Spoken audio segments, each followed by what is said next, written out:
To add a control or a shortcut to the quick settings menu, all you need to do is simply access quick settings and then tap on the edit icon. From here, you're going to scroll down and select the option add a control.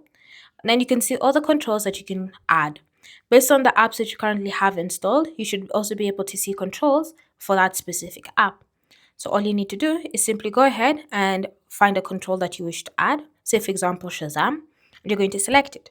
And then you can choose to move it to wherever it is that you want by dragging it around.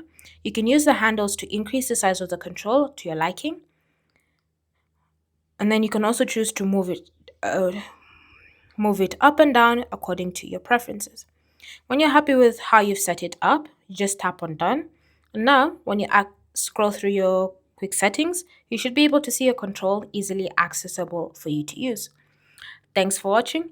If you have questions or comments, leave them down below, and I'll see you in the next video.